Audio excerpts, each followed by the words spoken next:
மணித்துளிகள் March 21, 2026 இன்றைய தியானத்திற்கான தலைப்பு வறுமையின் கொடுமை. தியான வசனம் 1 கொரிந்தியர் 13:5. அன்பு நீடிய சாந்தமும் தயவும் உள்ளது.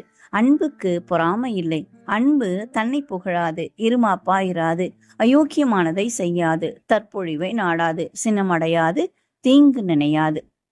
ஒரு தமிழ் குடும்பம் பர்மாவுல செல்வ சிறப்போட வாழ்ந்து வந்தாங்களாம். ஆனா திடீர்னு பர்மா அரசாங்கத்தால வந்த மாறுதலால இந்த குடும்பம் தங்களுக்கு உண்டான எல்லாவற்றையும் விட்டுவிட்டு கால்நடையாக பல இடங்களுக்கு நடந்து கடைசியாக மும்பை வந்து சேர்ந்தனராம். சொல்லணும்னா துயரமும் கஷ்டமும் வறுமையும் அவங்க குடும்பத்துல இருந்துதான். ஆனா அந்த கணவன் தன் மனைவியையும் அவனுடைய அன்பு மகனையும் நேசித்து அன்பு செலுத்தினாராம். ஆனா அந்த மனைவியால அந்த வறுமையில அந்த மனிதனோடு வாழ பிடிக்காம அவரை விட்டு விட்டு சென்று விட்டார்களாம். அவர்கள் விட்டு சென்றதுனால அந்த கணவனும் மகனும் மிகவும் துக்கம் அடைந்து வருத்தத்தோடு இருந்தார்களாம். அவங்களுக்கு ஆறுதலை சொல்றதுக்கு ஆள் இல்லாம இருந்துச்சாம். கவலையும் கண்ணீரும் துரோகமும் நிறைந்த இந்த உலகத்துல என்றென்றும் நீங்காத எந்த சூழ்நிலையிலும் விலகாத மாறாத அன்போட நம்மை நேசிக்கிறவரை இயேசு ஒருவர் தான். நம் தேவன் தம்முடைய பிள்ளைகளிடத்துல முடிவு பரியந்தம் அன்பு வைக்கிறார். 12 சீஷர்கள்ல துரோகியாயும் பொருளாசைக்காரனாயும் காட்டி கொடுக்கிறனாயும் இருந்த யூதாஸ் காரியத்தின் மேலும் கூட இயேசு முடிவு பரியந்தம் அன்பு வைத்தார்னு பாக்குறோம். தன்னை மறுதலித்த பேதுருவின் மீதும் கூட தேவன் தம்முடைய மாறாத அன்பு செலுத்தினாரு.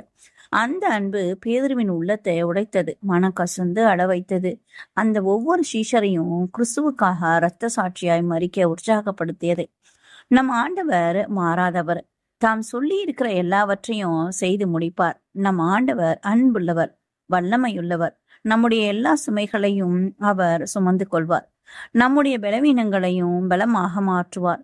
நம் பயத்தை நீக்கி நமக்கு அமைதி தருவார். தாம் இவ்வுலகத்தில் இருக்கிற தம்முடையவர்களிடத்துல அன்பு வைத்தபடியே முடிவு பரிந்தம் அவர்களிடத்துல அன்பு வைத்தார். ஆம், நம் தேவன் மாறாத அன்புடையவர். அவர் முடிவு பரியந்தமும் அன்பு வைக்கிறவர். அன்பிற்காக ஏங்கி தவிக்கும் உலகில கிறிஸ்துவின் மாறாத அன்பை ருசித்து பாருங்க.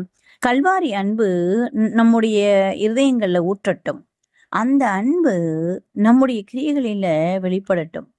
நாம் தேவனுடைய அன்பை பெற்றுக்கொண்டவர்களாய் அவருடைய அன்பை பிரதிபலிப்போம். தேவன் நம்மை ஆசீர்வதிப்பார். இந்த நாள் உங்களுக்கு இனிய நாளாய் இருக்கட்டும். யாவருக்கும் ஓய்வு நாள் நல்வாழ்த்துக்கள்.